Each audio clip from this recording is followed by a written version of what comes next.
Assalamualaikum warahmatullahi wabarakatuh. Puji syukur kita panjatkan kehadirat Allah Subhanahu wa taala telah memberikan rahmat dan hidayahnya sehingga saya dan teman-teman kelompok saya bisa sedikit menjelaskan tentang makalah ini. Perkenalkan, nama saya Alia Ananda. Saya bertugas sebagai moderator. Dalam diskusi materi ini, saya ditemani beberapa teman kelompok saya, yaitu Ahmad Fauzan, Juliani, Mar'atul Aziza, Selvira Ayu Safitri, dan Muhammad Algi Gimnas Saputra. Baik, di sini saya akan sedikit menjelaskan tentang latar belakang dari makalah ini. Menulis pada hakikatnya adalah salah satu kegiatan yang dapat dengan mudah dilakukan oleh setiap orang, terutama bagi yang telah bebas B3, yaitu buta huruf, buta aksara, dan buta pengetahuan dasar. Namun kenyataannya, banyak orang yang mengaku tidak bisa atau tidak pandai menulis, meskipun dia adalah orang sarjana. Dalam menulis sebuah karya ilmiah tidaklah mudah karena dibutuhkan ketekunan, ketelitian, kesabaran, dan usaha yang maksimal. Pada makalah ini ada beberapa rumusan masalah, yaitu apa yang dimaksud penalaran ilmiah, apakah yang dimaksud dengan penalaran deduktif, apakah yang dimaksud dengan penalaran induktif, apa saja jenis-jenis penalaran ilmiah, dan apakah macam-macam kesalahan dalam penalaran ilmiah. Adapun tujuan penulisan yaitu mengingat pentingnya mengetahui tentang penalaran ilmiah dalam penggunaan di kehidupan sehari-hari. Maka makalah ini dibuat dengan tujuan sebagai berikut, yaitu mengetahui definisi deduktif dan penalaran induktif. Kedua, memahami arti penalaran deduktif dan penalaran induktif. Yang ketiga, mampu menjelaskan penalaran deduktif dan penalaran induktif. Baik, kita masuk di bab 2 yaitu pembahasan. Penalaran ilmiah. Dalam kehidupan sehari-hari, kita kerap kali menghadapi masalah, peristiwa, dan pilihan yang mengharuskan diri kita untuk dapat memenuhi, menghadapi, serta mencari solusi. Dengan tujuan mencari jalan keluarnya, di sini peran penalaran kita butuhkan dalam pencapaiannya. Sebab dengan penalaran kita dapat mengetahui cara tahapan dalam proses pemahaman dan penarikan kesimpulan, sehingga menghasilkan sebuah informasi yang sebelumnya kita tidak dapat ketahui. Adapun pengertian penalaran ilmiah, yaitu adalah suatu proses berpikir dengan menghubung-hubungkan bukti, fakta, atau petunjuk menuju suatu kesimpulan. Dengan kata alur dari pernyataan lain, penalaran adalah proses berpikir yang sistematis dalam logis untuk memperoleh sebuah kesimpulan atau informasi yang sebelumnya tidak dapat kita ketahui. Adapun ciri-ciri penalaran, yang pertama, adanya suatu pola pikir yang secara luas disebut logika. Kedua, sifat analitik dari proses berpikir. Analisis pada hakikatnya merupakan suatu kegiatan berpikir berdasarkan langkah-langkah tertentu. Ketiga, menghasilkan kesimpulan berupa pengetahuan, keputusan, atau sikap yang baru. Dan keempat, premis merupakan pengalaman atau pengetahuan, bahkan teori yang telah diperoleh. Mungkin hanya itu yang dapat saya jelaskan dan dilanjutkan oleh teman-teman kelompok saya. Tujuan penalaran ilmiah. Tujuan dari penalaran adalah untuk menentukan secara logis atau objektif apakah yang kita lakukan itu benar atau tidak sehingga dapat dilaksanakan. Jenis-jenis penalaran ilmiah. 1. Penalaran dedukatif. Metode berpikir dedukatif adalah suatu metode berpikir yang menerapkan hal-hal yang umum terlebih dahulu untuk seterusnya dihubungkan dalam bagian-bagian yang khusus. Dalam penalaran dedukatif dilakukan melalui serangkaian pertanyaan yang disebut silogisme dan terdiri atas beberapa unsur, yaitu 1. Dasar pemikiran utama, 2. Dasar pemikiran kedua, dan kesimpulan. Jenis-jenis penerapan dedukatif yaitu silogisme kategorial, silogisme yang terdiri dari 3 profesi, silogisme hipotetis, silogisme yang terdiri atas premis mayor yang berposisi kondisional hipotesis, Psikolisme alternatif. Psikolisme yang terdiri atas premis mayor berupa profesi alternatif. Entimen. Psikolisme ini jarang ditemukan dalam kehidupan sehari-hari, baik dalam tulisan maupun lisan, yang dikemukakan hanya primer, minor, dan kesimpulan. Contoh A. Primes mayor. Semua mahasiswa informatika Unismu kelas 1B wajib mengikuti pelajaran bahasa Indonesia. B. Primes minor. Budi adalah mahasiswa kelas 1B Unismu. C. Kesimpulan. Budi wajib mengikuti jam pelajaran bahasa Indonesia. Penarikan simpulan secara langsung. Simpulan secara langsung adalah penarikan simpulan yang ditarik dari satu premis. Premis yaitu proposisi tempat menarik simpulan. Simpulan secara langsung. 1. Semua S adalah P, premis. Semua P adalah S, simpulan. Contoh, semua manusia mempunyai rambut, premis. Semua yang punya rambut adalah manusia, simpulan. 2. Semua S adalah P, premis. Tidak satupun S adalah tak P, simpulan. Contoh, semua pistol adalah senjata berbahaya, premis. Tidak satupun pistol adalah senjata tidak berbahaya, simpulan. 3. Tidak satupun S adalah premis. Semua S adalah tak P, simpulan. Contoh, tidak seekor pun gajah adalah jerapah, premis. Semua gajah adalah bukan jerapah, simpulan. 4. Semua S adalah P, premis. Tidak satupun adalah tak P, simpulan. Tidak satupun tak P adalah S, simpulan. Contoh, semua kucing adalah berbulu, premis. Tidak satupun kucing adalah tak berbulu, simpulan. Tidak satupun yang tak berbulu adalah kucing, simpulan. Penarikan simpulan secara tidak langsung. Untuk penarikan simpulan secara tidak langsung diperlukan dua premis sebagai data. Dari dua premis tersebut akan menghasilkan sebuah simpulan premis. Yang pertama adalah premis yang bersifat umum, dan premis yang kedua adalah premis yang bersifat khusus. Jenis penalaran dedukasi penarikan simpulan tidak langsung yaitu silogisme. Silogisme adalah suatu proses penarikan kesimpulan secara dedukatif. Silogisme disusun dari proposisi dan sebuah konduksi. Contohnya, semua manusia akan mati. Ani adalah manusia, jadi Ani akan mati. Semua manusia bijaksana. Semua dosen adalah manusia, jadi dosen bijaksana. Enitimen adalah penalaran dedukasi secara tidak langsung dan dapat dikatakan silogisme. Premisnya dihilangkan atau tidak diucapkan karena sudah sama-sama diketahui. Contohnya, proses fotosintesis memerlukan sinar matahari. Pada malam hari tidak ada sinar matahari. Pada malam hari tidak mungkin ada proses fotosintesis. Semua ilmuwan adalah orang cerdas. Anto adalah seorang ilmuwan, jadi Anto adalah orang cerdas. Jadi dengan demikian silogisme dapat dijadikan entimen sebaliknya. Entimen juga dapat dijadikan silogisme. Contoh paragraf dedukatif.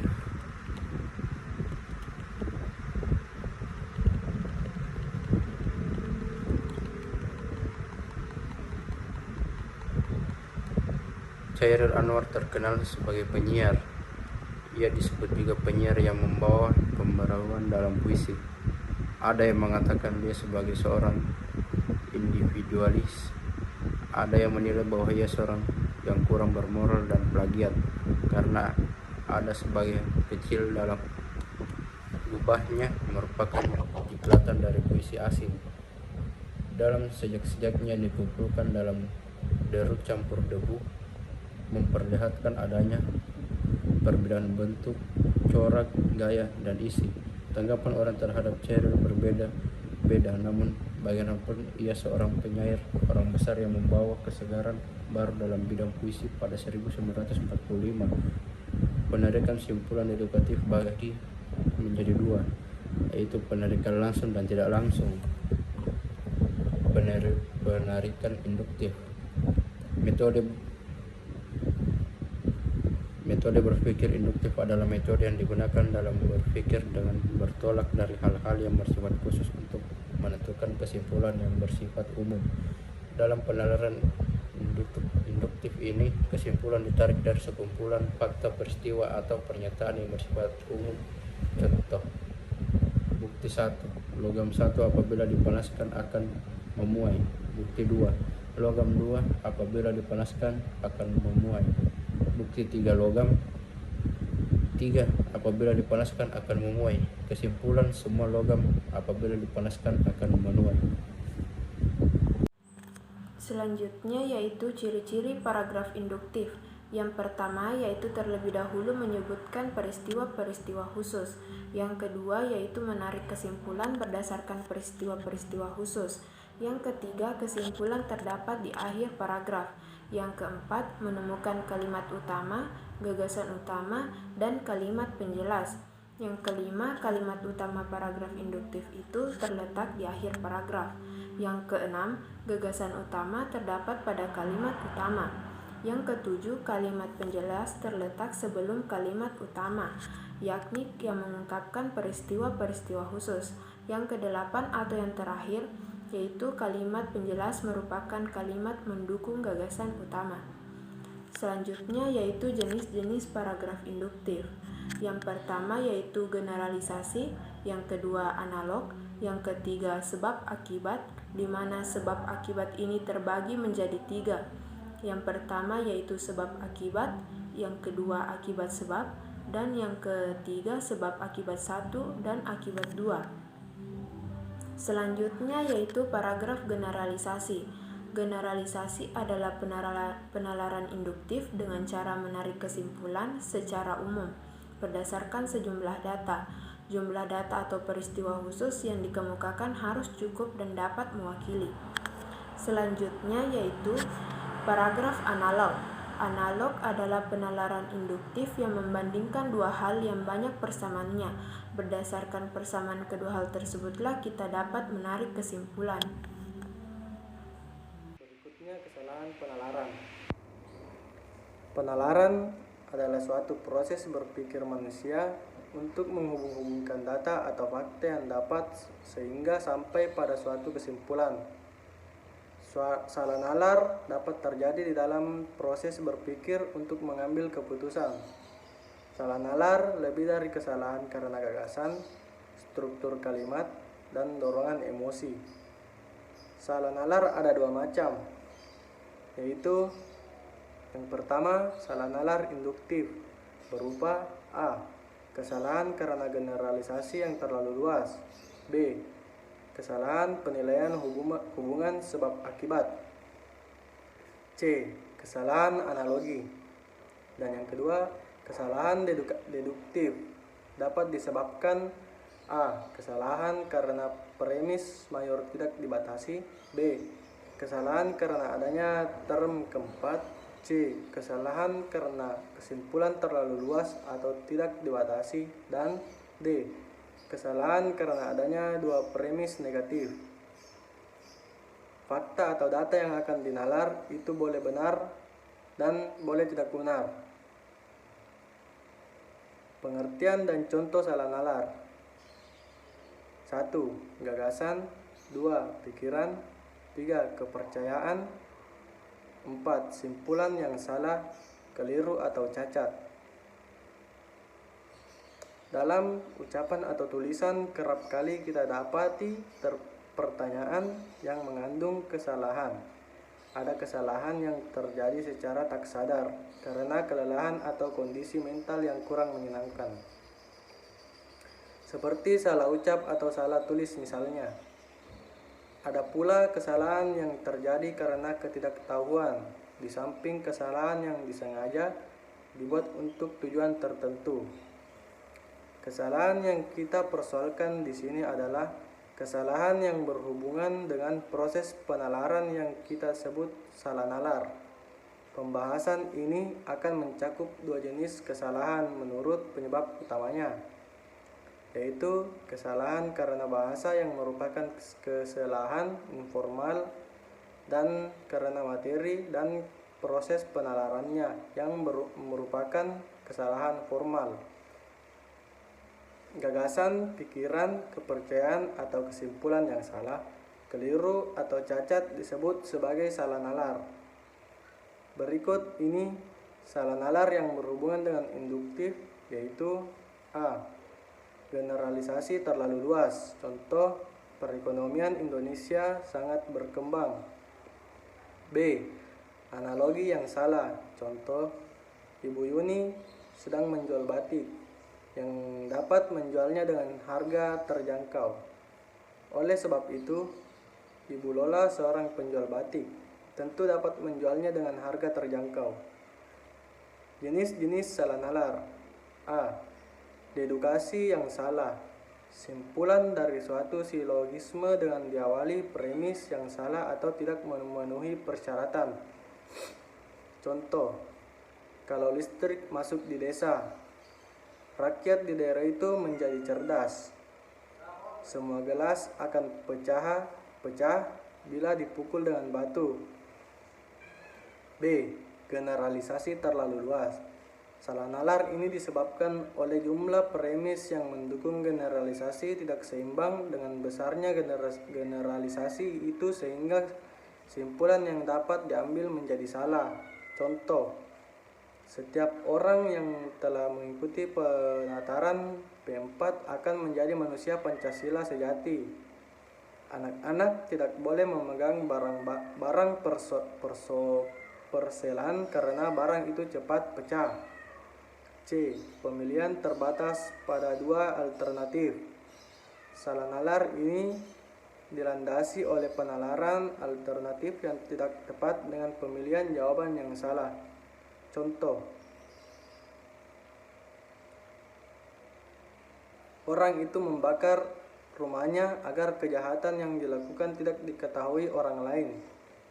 D. Penyebab salah nalar. Salah nalar ini disebabkan oleh kesalahan menilai suatu sehingga mengakibatkan terjadinya pergeseran maksud. Contoh, Bronto mendapat kenaikan jabatan setelah ia memperhatikan dan mengurusi makam leluhurnya. Anak wanita dilarang untuk duduk di depan pintu agar tidak susah jodohnya. E. Analogi yang salah. Salah nalar ini dapat terjadi bila orang menganalogikan sesuatu dengan yang lain dengan anggapan bersamaan. Salah satu segi akan memberikan kepastian bersamaan pada segi yang lain. Contoh, Anto walaupun lulusan Akademi Amanah tidak dapat mengerjakan tugasnya dengan baik. F. Argumentasi didik orang. Salah nalar jenis ini disebabkan salah sikap menghubungkan sifat seseorang dengan tugas sebenarnya. Contoh, program keluarga berencana tidak dapat berjalan di desa kami karena petugas penyuluhannya memiliki 6 orang anak. Konsep dan simbol dalam penalaran. Penalaran juga merupakan aktivitas pikiran yang abstrak. Untuk mewujudkan diperlukan simbol. Simbol atau lambang yang digunakan dalam penalaran berbentuk bahasa, sehingga wujud penalaran akan berupa argumen. Kesimpulannya adalah pernyataan atau konsep adalah abstrak dengan simbol berupa kata, sehingga untuk proposisi simbol yang digunakan adalah kalimat berita dan penalaran menggunakan simbol berupa argumen. Argumenlah yang dapat menentukan kebenaran konklusi dan premis. Berdasarkan paparan di atas, jelas bahwa 3 bentuk pemikiran manusia adalah berpikir yang salah terkait. Tidak ada proposisi tanpa pengertian dan tidak ada penalaran tanpa proposisi. Bersama-sama dengan terbentuknya pengertian perluasannya akan terbentuk pula proposisi dan dari proposisi akan digunakan sebagai premis bagi penalaran, atau dapat juga dikatakan untuk menalar dibutuhkan proposisi, sedangkan proposisi merupakan hasil dari rangkaian pengertian.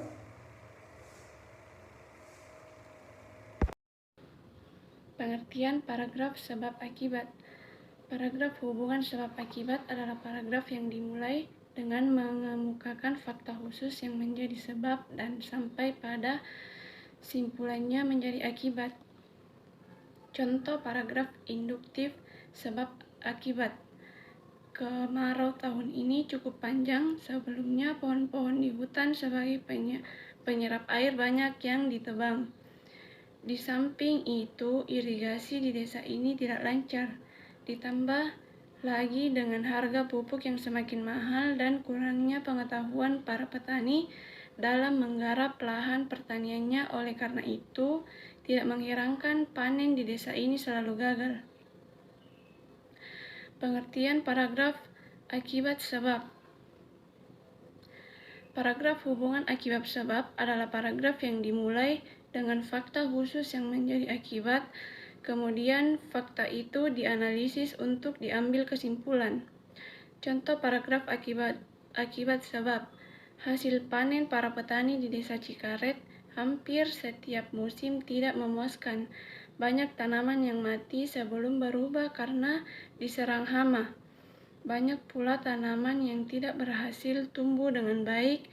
Bukan itu saja, pengairan pun tidak berjalan dengan lancar dan penataan letak tanaman tidak sesuai dengan aturannya. Semua itu merupakan akibat dari kurangnya pengetahuan para petani dalam pengolahan pertanian. Pengertian paragraf sebab akibat 1 dan akibat 2. Dalam paragraf hubungan sebab akibat 1 akibat 2, suatu penyebab dapat menimbulkan serangkaian akibat. Akibat pertama berubah menjadi sebab yang menimbulkan akibat kedua. Demikian seterusnya hingga timbul beberapa akibat. Contoh paragraf induktif sebab akibat 1 akibat 2. Baru-baru ini petani Cimanuk gagal panen karena tanaman padi mereka diserang hama wareng. Peristiwa ini menelan kerugian ratusan juta. Pendekatan ilmiah, gabungan antara deduktif dan induktif. Metode berpikir pendekatan ilmiah adalah penalaran yang menggabungkan cara berpikir deduktif dengan cara berpikir induktif. Dalam pendekatan ilmiah, penalaran disertai dengan suatu hipotesis. Misalnya, seorang siswa yang apabila sebelum berangkat sekolah telah sarapan terlebih dahulu dalam porsi yang banyak, dia tidak akan kelaparan hingga jam pelajaran berakhir. Secara deduktif, akan disimpulkan bahwa setiap anak yang makan banyak tidak akan cepat lapar. Untuk menjawab kasus seperti ini, kita ajukan pertanyaan mengapa seorang siswa cepat lapar. Untuk kita, ajukan hipotesis bahwa siswa akan cepat lapar jika makanan yang dimakan kurang memenuhi standar gizi dan energi yang dihasilkan oleh makanan tersebut sedikit. Kemudian, secara induktif, kita uji untuk mengetahui apakah hasil pengujian mendukung atau tidak mendukung hipotesis yang diajukan tersebut. Terima kasih teman-teman kelompok saya sudah menjelaskan sedikit tentang makalah ini. Kurang lebihnya mohon dimaafkan. Kami dari kelompok 4 mengucapkan banyak-banyak terima kasih. Wabillahi taufik wal hidayah. Wassalamualaikum warahmatullahi wabarakatuh.